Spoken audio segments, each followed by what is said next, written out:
Hello everyone, let's watch Eons PoE. ago, my kind walked the molten surface of this world. Now, we seek a champion.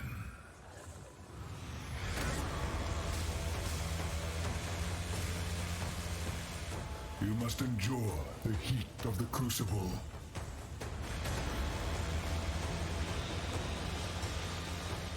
To forge weapons unlike any Rayclast has ever seen.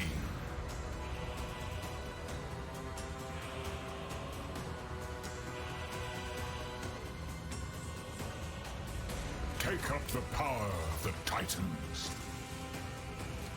and bring obliteration.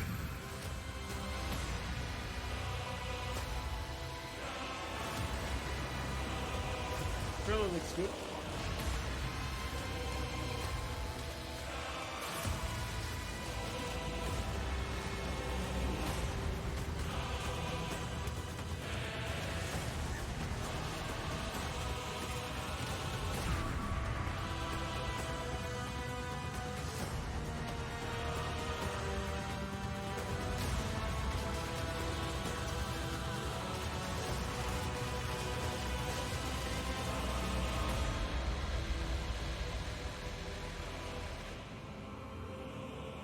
Actually, it's a holiday next week on Friday, so we can pay the whole weekend next Friday.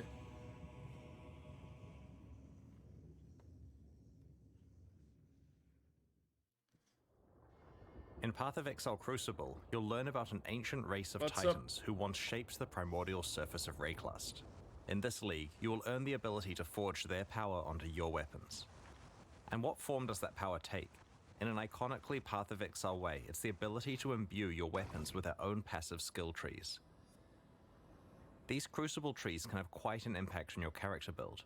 For example, in addition to the regular mods on this bow, its Crucible tree grants additional physical damage, physical to chaos conversion, the Master Fletcher notable passive, improved grace effect, and level 10 lesser multiple projectiles. While this is certainly a decent tree to get, it's not even the maximum depth and could be even more optimized for your build. In order to forge these powerful trees onto your weapons, you'll need to complete Crucible encounters. There's one in each area. Each encounter takes place at a Crucible forge. As you approach the forge, you'll have the choice of which of your equipped weapons you want to focus on. This can include ones on your alternate weapon swap if you want to improve one you're not currently using. After selecting a weapon, you channel it at the Crucible forge to spawn monsters.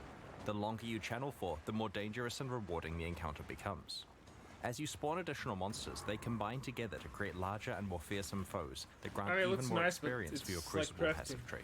You know what's my stance on crafting. Being able to ramp up the difficulty of the encounters is a double-edged sword. So I don't know. While it gives you the opportunity to make rapid progress on your Crucible weapon crafting projects, it comes with significant risk to your character. It's easy to accidentally overwhelm yourself and make an encounter that is too dangerous. Channel carefully and adapt to what your character is capable of. When you first find a weapon, it doesn't have a Crucible tree unlocked. Channeling that weapon at Crucible encounters will unlock and reveal its tree, as well as allocating the first skill. You get the tree. You can only allocate one skill at each tree depth, so you'll need to decide which path through the tree is best for your build. As you get deeper into a tree, more and more experience is required to unlock skills. The final depths can take quite an investment and can only be found rarely on endgame items, but also have some of the most powerful properties. For example, this wand has 2 depth 5 skills to choose from. One of them allows all damage from your Freezing Pulse and Eye of Winter skills to poison, and the other allows various brands to be attached to your Summoned Reaper. There are many such modifiers to skills that will enable very interesting build combinations. In addition to all types of weapons, shields can also be empowered with their own Crucible trees. Here's a relatively simple low-level example. It gets a bit crazier as you approach the endgame. 12% quality. Speaking of the endgame, in endgame Crucible encounters, you'll occasionally find igneous geodes, currency items that can be cracked open to reveal a primeval remnant. This is a map-like item that grants access to the Forge of the Titans, the culmination of your Crucible journey. These primeval remnants always generate as rare items. Half of their mods are upsides and half are downsides. The upsides generally increase the rewards of the area or add special crafting options. For example, causing monsters to drop divination cards or magmatic ore, a form of tradable itemized Crucible tree experience. The downsides are quite punitive compared to most endgame maps. Ideally, you'll want to find a primeval remnant that has really rewarding upsides alongside downsides you can handle. If you don't think you'll survive a visit to the Forge of the Titans, trade the remnant away to someone else and gamble on cracking open another geode. If you survive and manage to reach the end of the area, you'll find the aforementioned forge, which allows you to merge crucible trees on 2 items together. The way this process works is that you provide 2 items of the same class. For example, a pair of bows, a pair of shields, or a pair of one-hand axes. Damn, that One would of make these the items will be weapon melted really down godlike. and applied to the other, which will keep its regular properties. Their crucible trees will be merged together in an unpredictable way, taking elements of each one. This is a little reminiscent of how recombinators applied to item mods, taking parts of each crucible tree and merging them together, as well as randomly upgrading, downgrading, or mutating skills on the resultant tree. While this process can create some really powerful trees if you get skills you wanted from both items, it can also completely wreck your precious trees, so take care choosing which you risk combining. Also, like recombinators, there are ways to manipulate the system to improve your odds at getting certain outcomes. For example, any skills that have been allocated are more likely to show up in the resultant crucible tree. By default, you can only add crucible trees to non-unique items, but it's possible to get a mod on the Forge of the Titans map that allows you to imbue a unique item with a crucible tree, which can then be leveled up via regular crucible encounters. To combine crucible trees on unique items together, you'll want to find a crystalline geode and crack it open to reveal the secret higher level version of the Forge of the Titans. I probably shouldn't say too much about it, but it will let you do some interesting things with crucible trees. There's an important thing to note about crucible trees on unique weapons. In addition to being much harder to unlock, there's a special rule about how they can be combined. A unique weapon must be combined with another copy of the same unique weapon to merge their trees together. Because this destroys one copy, getting a good crucible tree on a unique weapon makes it insanely valuable. It may also raise the trade value of all unique weapons by quite a lot, as players sacrifice them trying to create perfect crucible trees. Occasionally, you'll find a crucible passive skill tree with a special skill that indicates that the item will sell to vendors for a specific item in addition to its regular sale price. These vendor skills usually occur relatively deeply in the tree, so take some effort to allocate, but usually don't block skill choices you'd make when leveling the item up for use.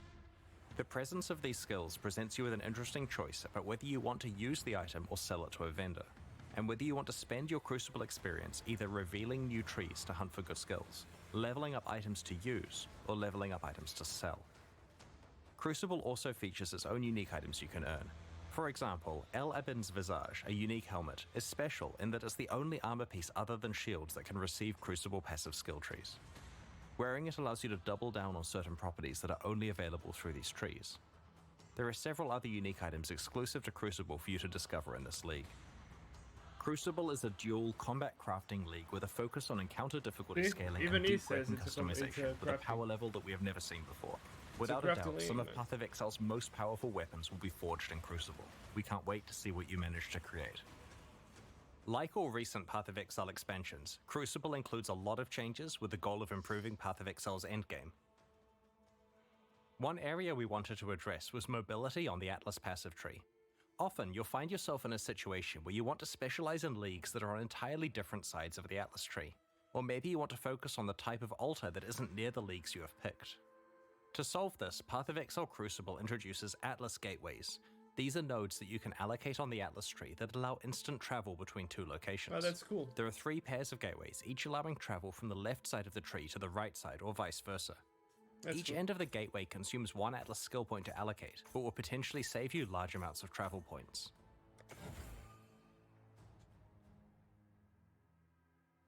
In this expansion, we're targeting a couple of endgame leagues that have fallen behind other leagues on the Atlas tree. Let's start with Breach. In the live version of PathofExile, there are 5 tiers of Breachstone. In PathofExile Crucible, we're raising the area levels of Breachstones to a much higher baseline level. 81 for elemental ones, 82 for physical, and 83 for chaos. Now that the regular Breachstones are much higher level, we have retired charged, enriched, and pure Breachstones. They will be converted to regular ones. We have also changed how flawless Breachstones are acquired. Previously, you could only get them from Maven invitations, but we prefer access to the hardest Breach content to actually come from playing Breach. Now there are 2 ways to get flawless Breachstones, through Blessings, which are now rarer as a result, and through a skill on the Atlas tree. Okay, that's cool. We've also improved the pacing of Breach encounters. Previously, breaches felt pretty good early on, but quickly tapered off in density to the point where you wanted to abandon the breach because it just felt like not enough monsters were spawning. Our changes now keep breaches feeling dense throughout, leaning more on the side of it feeling overwhelming towards the end of the breach. We have also reduced the duration of breaches so there is constant monster pressure and you can get on with your mapping sooner. There are a whole bunch of other breach changes that you can read about in the patch notes, such as changes to the Betrayal Research Safehouse, Breach Scarabs, Breach Stones from Kirik missions, the Breach Harvest crafting option, the Fragment Stash tab, Divination cards, Breach unique items, Atlas passives, and so on. We're also revamping Abyss in a similar way. Abyssal Depths now always contain an Abyssal Lich. Previously, the prevailing gameplay was to check the loading screen art of an Abyssal Depths to see if it contained a Lich, and bail out if it didn't. Now, the depths always contain a Lich, removing the need for this step. While the rate of encountering Abyssal Liches is unchanged, Abyssal Depths are rarer than before. However, Abysses now have a chance to spawn a Stygian Spire in place of their reward chest, which will drop all of the jewels and other items you'd normally receive, as well as a Stygian Vice. In addition, you're guaranteed to always get a 4-hole Abyss alongside your Abyssal Depths. Previously, Abyssal Depths could only spawn immediately after a single Abyssal hole, which prevented you from getting full value from the Abyss. The Lightless Legion notable passive has been replaced with a new skill which grants Stygian Spires in your maps drop items with +1 to item level. This is intended to allow players to continue to be able to obtain item level 86 Stygian Vices and other base types as a reward for specializing in Abyss. The small passives leading up to this notable passive have also been replaced. We've done a balance pass on Abyssal Lich encounters to make them more appropriately difficult relative to the current standard of endgame encounters. Abyss uniques have had some balance attention also, and the details are in the patch notes. Overall, these changes should ensure you can play a wider variety of leagues in the endgame, both through being able to access them more easily and because Breach and Abyss now feel far more modern and competitive with other popular league content. A big goal of the Crucible expansion is to provide a lot of new ways to build characters, and to breathe new life into older builds. To achieve this, we're doing two things. Firstly, we have created many more interesting options for one of pathofexile's core build systems, the passive skill tree, by overhauling many of its masteries. Secondly, we have revamped two specific ascendancy classes. As we reviewed the masteries on pathofexile's passive skill tree, we realized that a lot of the choices were rather bland and could be a lot more exciting.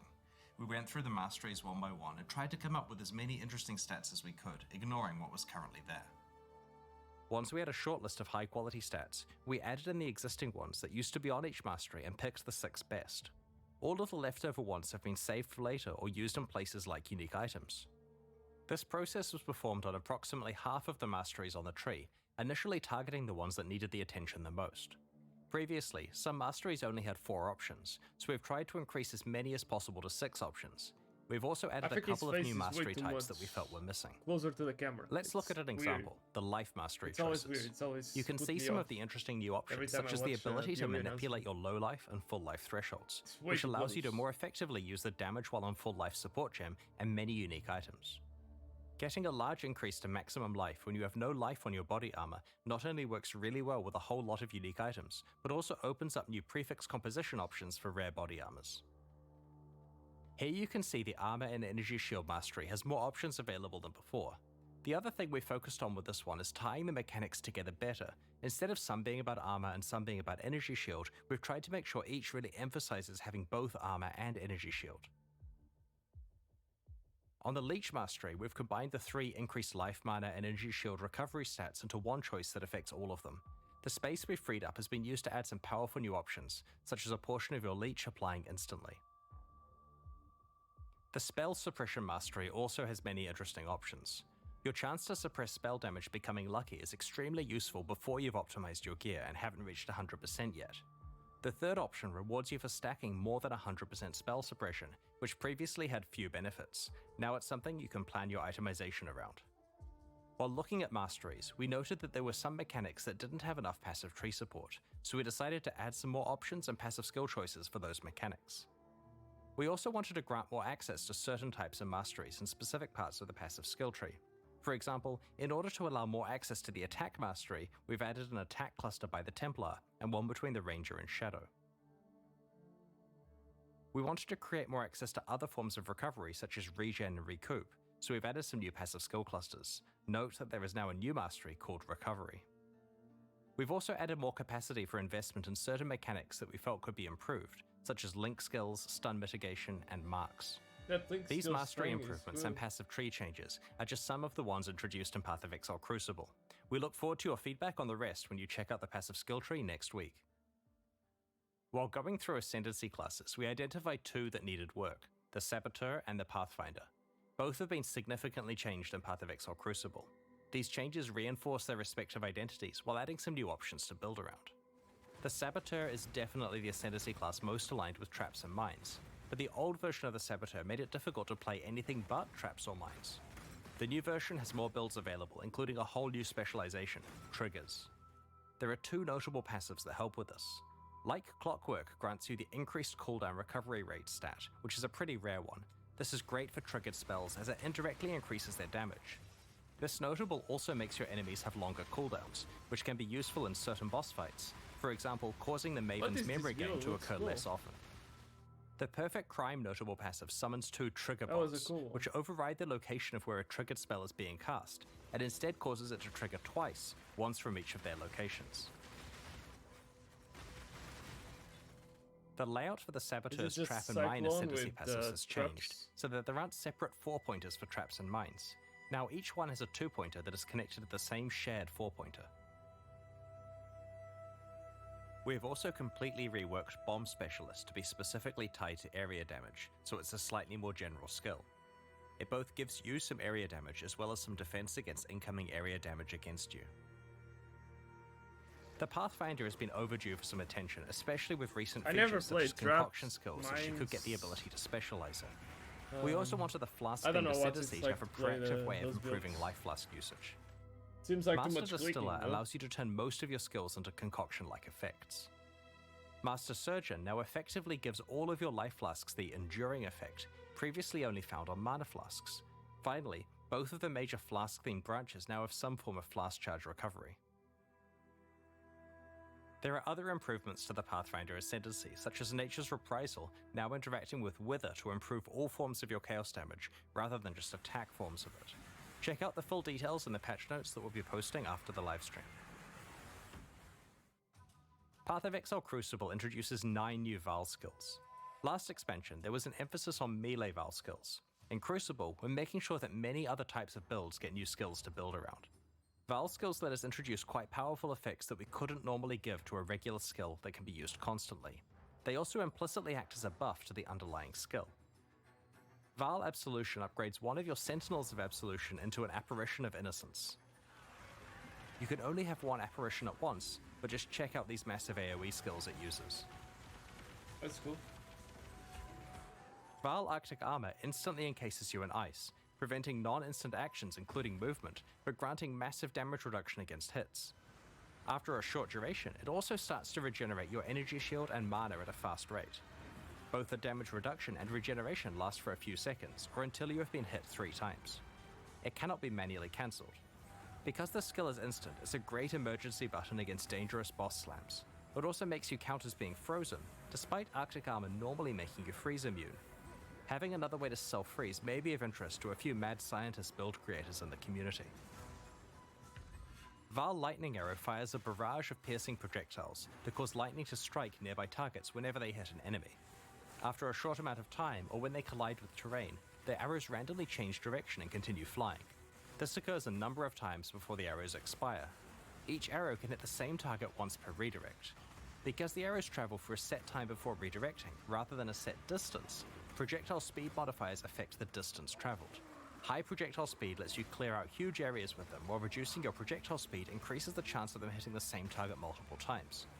With very low projectile speed, the skill can hit a single target 20 plus times. Val Reap conjures a ring of scythes that deal damage to all enemies in a circular area. The scythes leave behind a pool of blood that deals heavy physical damage over time to enemies standing in it, and for a short duration after they leave it. Val Reap instantly grants a large number of the blood charges used by normal Reap on use, as well as temporarily higher maximum blood charge capacity, substantially powering up the regular version of the skill. Path of Exile Crucible introduces 5 other Val skills we'll reveal over the next week: Val Animate Weapon, Val Domination, Val Ice Shot, Val Rejuvenation Totem, and Val Firestorm. This expansion also introduces more than 10 new unique items. There are 3 in particular I'd like to show you today. Blood Price is a unique helmet that has a new effect, reserving enemy maximum life. This does exactly what it implies, causing nearby enemies to start at 92% maximum life. While this increases your clear speed against all enemies, it's especially useful against bosses. The helmet's drawback is that it reduces your maximum life, but provides decent life regeneration and block and stun recovery to counteract this. Tainted Pact is an amulet that causes chaos damage over time to heal you while you're leeching life. While the amulet provides a decent amount of life leech itself, it will certainly require a few tricks to unlock its full potential. I never did. Widow Hail is a unique bow that is different from any other bow in Path of Exile. As a weapon, it does basically no base damage and doesn't grant any stats of its own, but it does dramatically increase the power of mods provided by your quiver. Needless to say, this could produce some pretty ridiculous outcomes with good rare or unique quivers. Or not? We'll reveal some of the other new uniques over the coming week. It looked good on the screen there. Ruthless is a game mode that we released alongside the Sanctum expansion late last year. It's designed around extreme item scarcity and is challenging because you're constantly behind the item power curve. So far it has found a very passionate audience of players who love how rewarding item drops feel in such an austere environment. We have some small improvements to Ruthless and Path of Exile Crucible. Firstly, Eternal Orbs are back in Ruthless. These are an extremely powerful currency item that allows you to imprint an item and restore it if you're unhappy with the result of crafting. We disabled these game-wide 7 years ago because they were far too powerful when combined with all of the different crafting options Path of Exile offered at the time. Ruthless does not have the base game's crafting feature set, so we have enabled Eternal Orbs to drop in Ruthless, albeit extremely rarely. Ruthless now has its own set of challenges to complete. Like the ones in early Path of Exile, there are a total of 8, and they're very difficult. Okay. Like we've done in the past, we're hosting a boss kill event at the start of the Crucible Challenge League. It'll be held in Ruthless Hardcore Solo Self-Found, and will require you to kill both the Uber Searing Exarch and the Uber Eater of Worlds, making it by far the hardest event we have ever run. The first place winner will get to work with our design team to add a new unique item to Path of Exile. They'll also receive a transferable Ultra VIP ticket to ExileCon in July. If they aren't able to attend or already have a ticket, then they are allowed to sell this one as they see fit.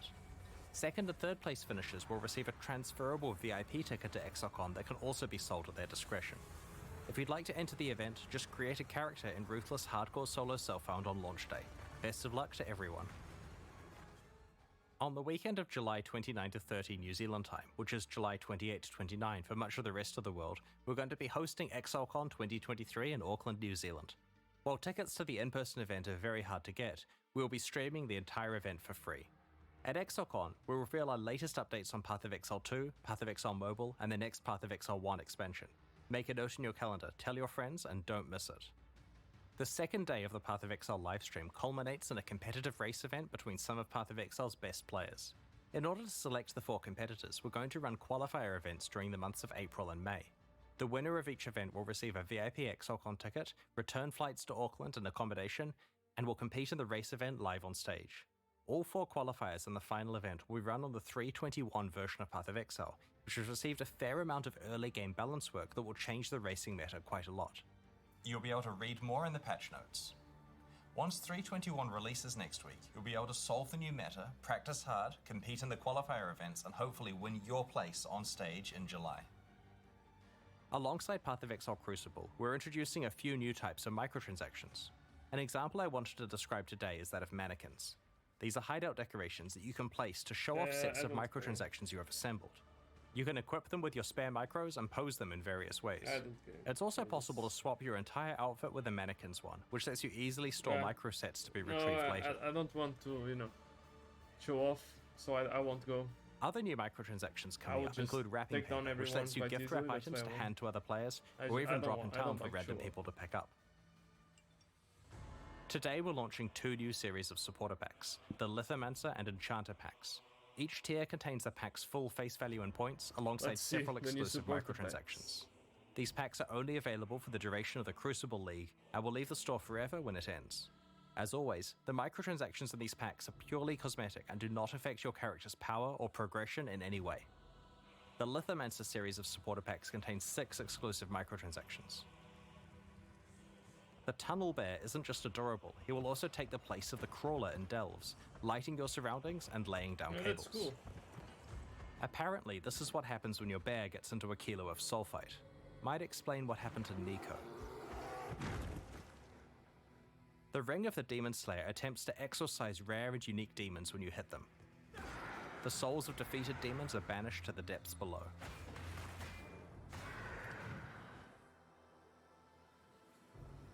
The ancient stone of the Lithomancer's armor set crumbles when you take damage, revealing the crimson core inside. The stone reforms if you haven't taken damage recently.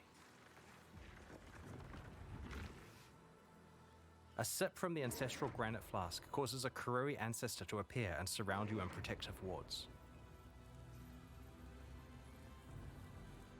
The ancestral portal encases you in molten armor when you travel through it. Kalamoana, warrior. The summoned Kurui ancestor rallies you to battle and honestly seems to have an unhealthy obsession with combat. Go forth and conquer. Ever want to practice running away from volatiles? The gunpowder foot attachment straps explosives to your legs, dispersing lit gunpowder behind you. Be careful, you can only outrun it for so long before it catches up. The Enchanter Pack series also has 6 exclusive microtransactions. The Parrot of Exile pet parrots your exile. We'll just let it speak for itself. It would be wrong to do that here. Wrong! I need more mana. Drinking from the bottled storm Jade Flask encases you in a surging tornado, churning up the ground in your wake. If you stand perfectly still while wearing the enchanted armor set, it will attract butterflies to flutter around you. Be careful not to disturb them. Sick of high-fiving giant purple appendages? The Ritualist's Breach Ring visually transforms breaches you find into occult summoning circles. The Enchanter's Crafting Bench replaces the normal crafting bench in your hideout with a suite of tools fit for a master artisan. That's cool. The various crafting stations burst into life as you use them. If you've ever wanted to remind your character who's really in charge, the Puppeteer's back attachment has you covered. It truly is the sinister presence pulling the strings. These new packs are available right now at pathofexile.com/purchase. Purchases like these directly fund the ongoing development of Path of Exile 1 and 2. Meanwhile, the Forge and Gemling packs leave the store forever at the launch of the Crucible League, so now's your last chance to purchase them. Thank you for your continued support. We're about to start the Q&A with Ziggy D. After that, we'll post the full patch notes for Path of Exile Crucible. As we approach release next week, our community team will post Crucible's challenges, information on how to update your item filters, more skill gem details, and information on how to prepare for Crucible's launch. On release weekend, we expect to launch the new mystery box and this season's Kerrick's Vault Pass, which can be purchased with points and has a new free track available. Thanks for joining the stream today and checking out Path of Exile Crucible. We can't wait to forge some powerful weapons with you next week. The Q. I don't know if I'm gonna play. Gonna be honest. I don't know. It's crafting. I hated every craft league, so I'll need to decide. But I like some of the changes on the passive tree. Looks cool. I don't have much to say. I mean, it sounds OP as fuck on the crafting.